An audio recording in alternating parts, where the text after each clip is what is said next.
Look at camera. Idiot.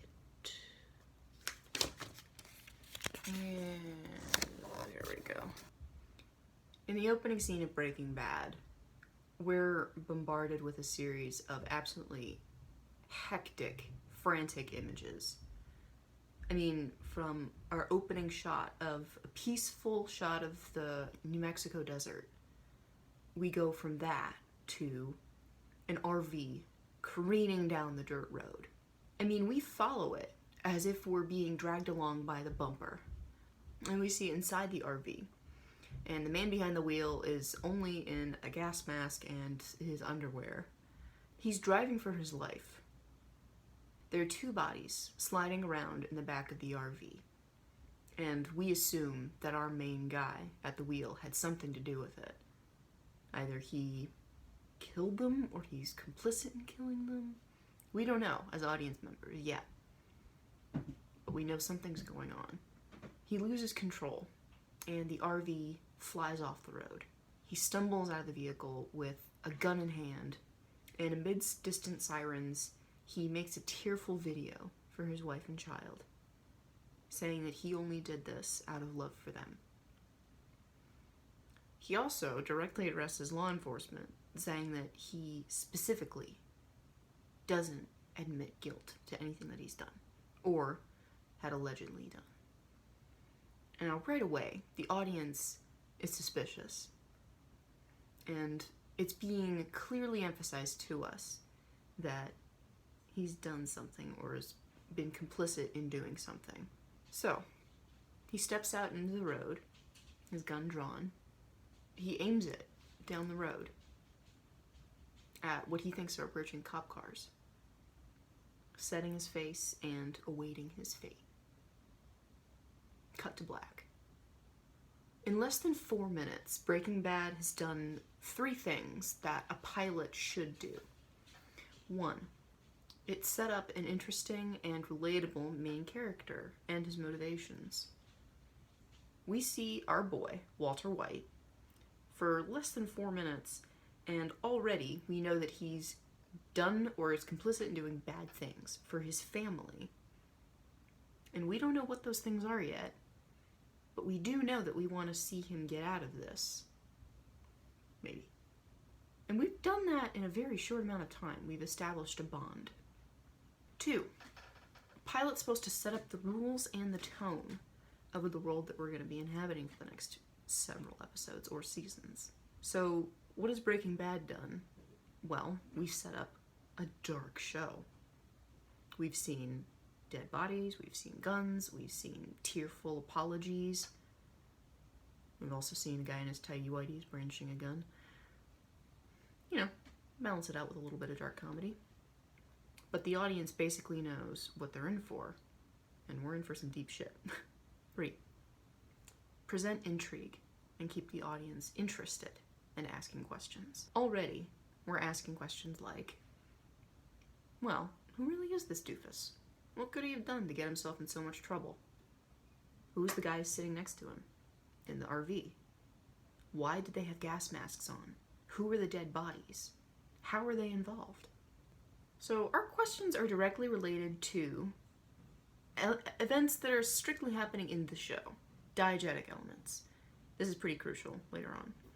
We're immersed, we're invested, and we're here to find out not only how we got here, but where we're going next. As much as I'd like to talk about Breaking Bad for the next few minutes, I'm gonna have to talk about a show that actually doesn't do these things. I'll preface by throwing out this kind of disclaimer. This pilot I'm about to talk about didn't grab me, and it's okay if it grabbed you instead. I'm not about to sit here and pretend that I'm the arbiter of all good and bad things. I just had a gut feeling about this show, and this is how I choose to reverse engineer that feeling. That being said, it's okay to like this show. That's like, I'm not trying to make anyone feel bad. That's all I'm trying to say.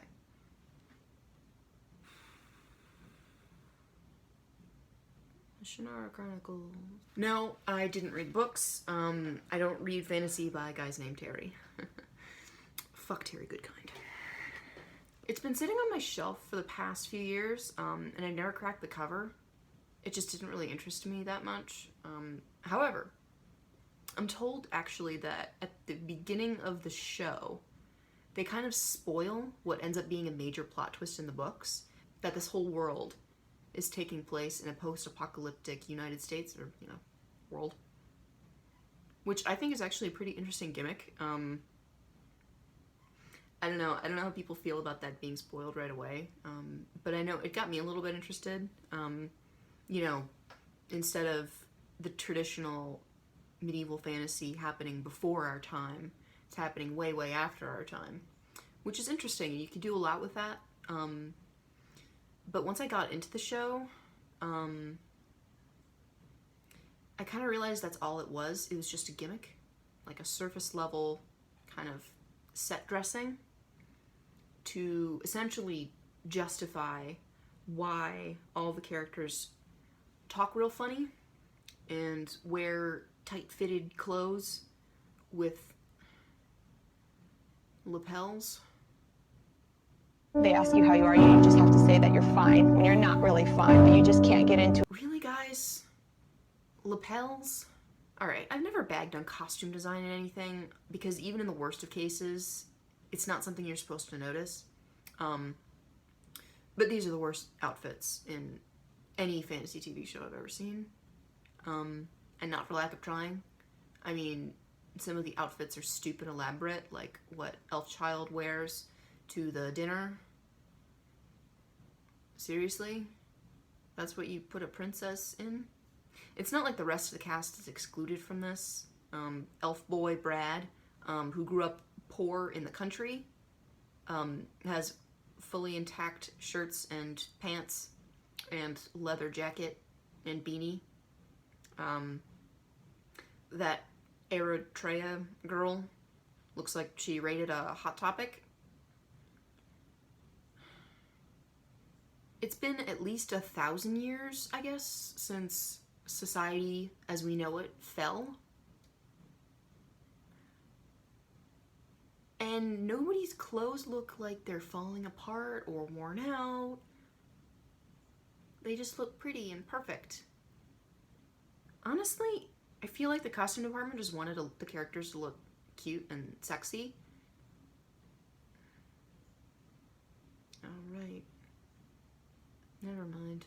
Point 1. A pilot is supposed to set up interesting characters and motivations. And these people certainly are characters in the same way that chick tracts are novels. They're not. We have Elfchild. Amberly. A girl who runs through the forest real fast and is therefore qualified to guard a tree. Fair enough. I'll talk about the gauntlet later. She's a cute girl with creepy visions who wants to be a hero. Fine. I'll take that. It's not interesting, but I'll take it. We've got elf boy Brad over here, whose mom literally dies before the audience has any time to get invested in their relationship, which is some quality character development. He has magic rocks. This is his character. Does he want more rocks? I can't really be bothered to care.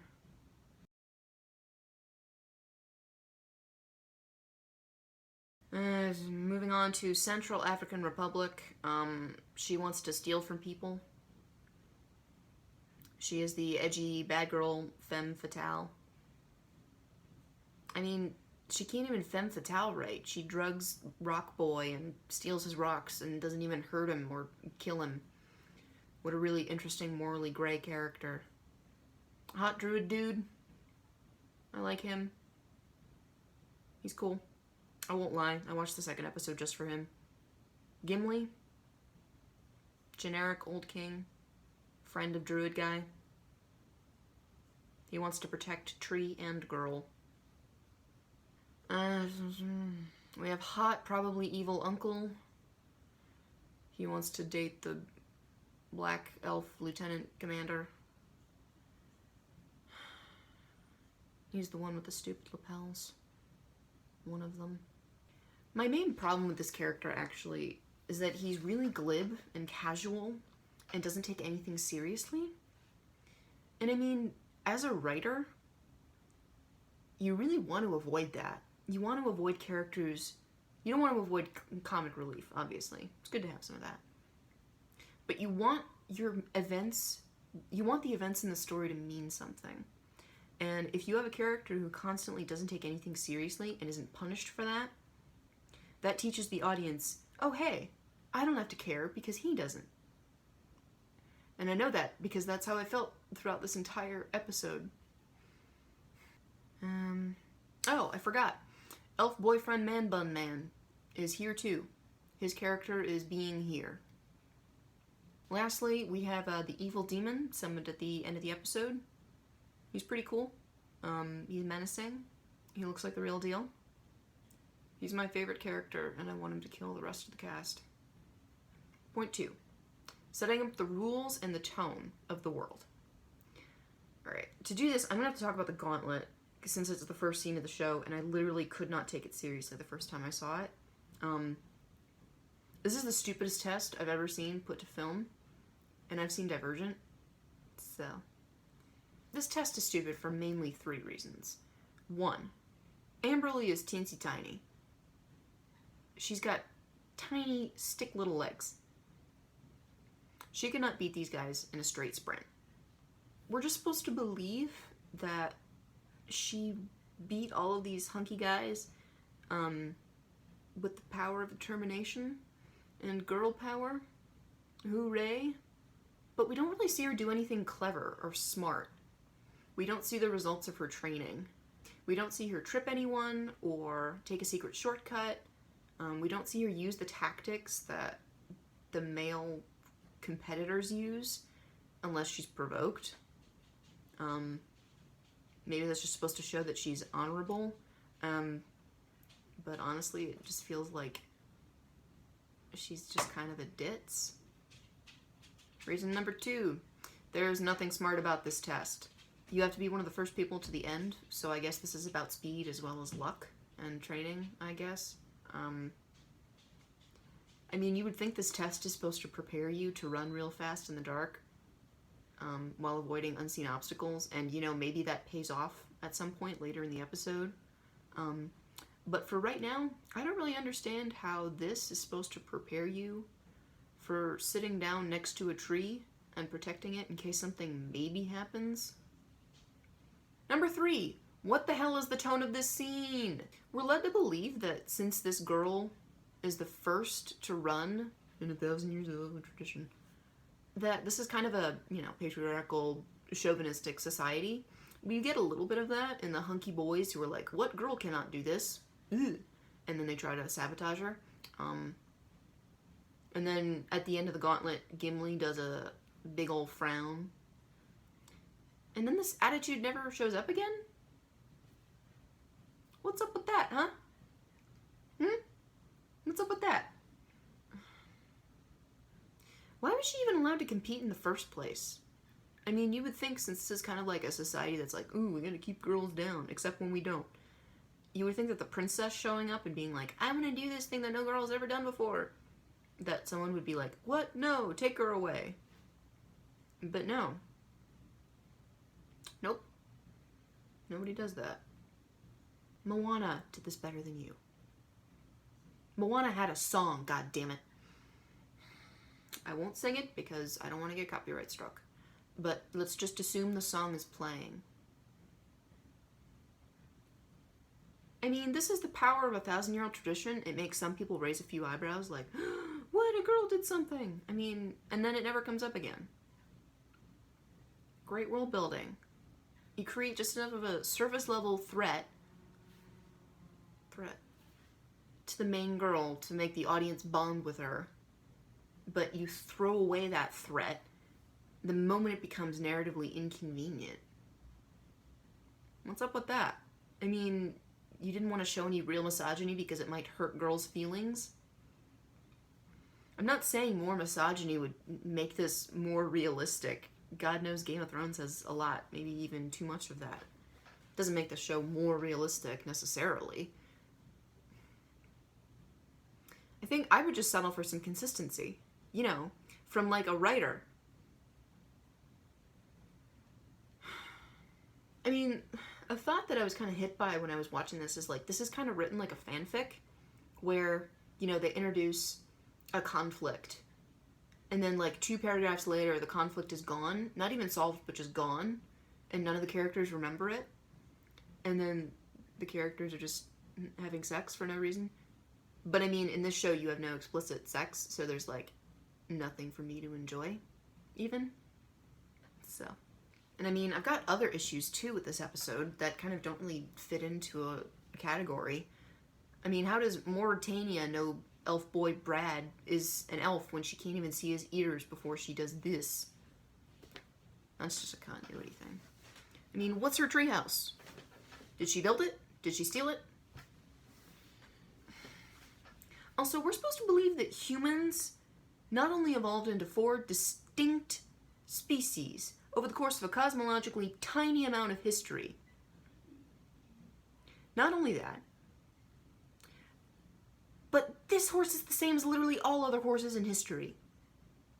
Give us mutant horses, you cowards. Also, what happened to our knowledge of the world before Shannara? That helicopter scene where Brad's all like, "Ooh, what's that?" And, you know, freaking Democratic Republic of Congo goes, "Don't know, don't care." And it's like, haha, cute, but why would we stop being interested in something that could literally fly? How could we forget helicopters? I mean, we have evidence of chariots, aqueducts, roads from thousands of years ago? And you're telling me we'd forget about flying machines? I feel like at some point, if you have such a small population left that no one can really remember what happened before, and that we have no efficient method of keeping records, if we have that small number of people, I feel like we would not have effectively reproduced as a population. Like, we wouldn't be around anymore, you know? Like, there was no, like, guy who had flown in a plane once who told his kids, yeah, there used to be planes. And then the kids were like, oh, cool, I'll tell stories of that to my kids. And, like, that never happened for some reason. Most of these issues just come with the premise. I mean, sort of like with Revolution, another show that I didn't really like. I can't really accept the main premise of your show if you're not going to put work into it, you know? Alright, I've been nitpicking for a little bit, so I was thinking I should, you know, say some things that I actually like about the show.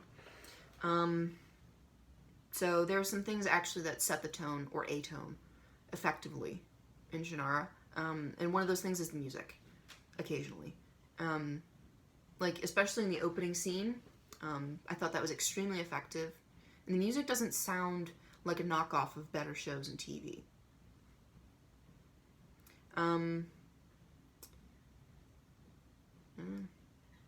Cinematography, you know, when it's doing the big old drone thing over the landscape, that was pretty cool. The on-the-ground cinematography just sucks. I mean, it's just too much shaky cam. But the drone stuff is cool. The CGI is also pretty good. You can tell they throw a lot of money at the CGI. The demons in particular look very good. Alright, back to more things I hate. The dialogue sucks. That was a little mean. Maybe as a linguist, or like an aspiring linguist, this probably just irks me more than normal people. But it's really schizophrenic. It's a mix between modern slang, thanks for the save, and like old-timey speak, like anytime Gimli or Alanon is talking. But I mean, Alanon kind of gets a pass on this and, you know, most things. Because he's, you know, old and cool. I mean, you're telling me that these characters have no knowledge of the world that came before Shannara, and they still say prime suspect? What's that about? Why would you need to say prime suspect? Do we have criminal investigations and forensics in the future? I mean, even the 100 didn't break immersion like this. You know what they did when they had to deal with a society on Earth that had been isolated for hundreds of years? You know what they did? They hired a linguist David J. Peterson, my future husband, to make a version of English that people might actually speak a few hundred years into the future. Just via, natural evolution of the language. They gave a crap, They actually cared about making their language seem real. And I know I just said I liked the music, but kind of like the dialogue, it can be really inconsistent. 1 minute we have the loud, bombastic horns that make it sound like a real fantasy show. But the next moment we've got something like with a funky beat, like techno, that people in the future, far, far, far future, do not have the technology to recreate.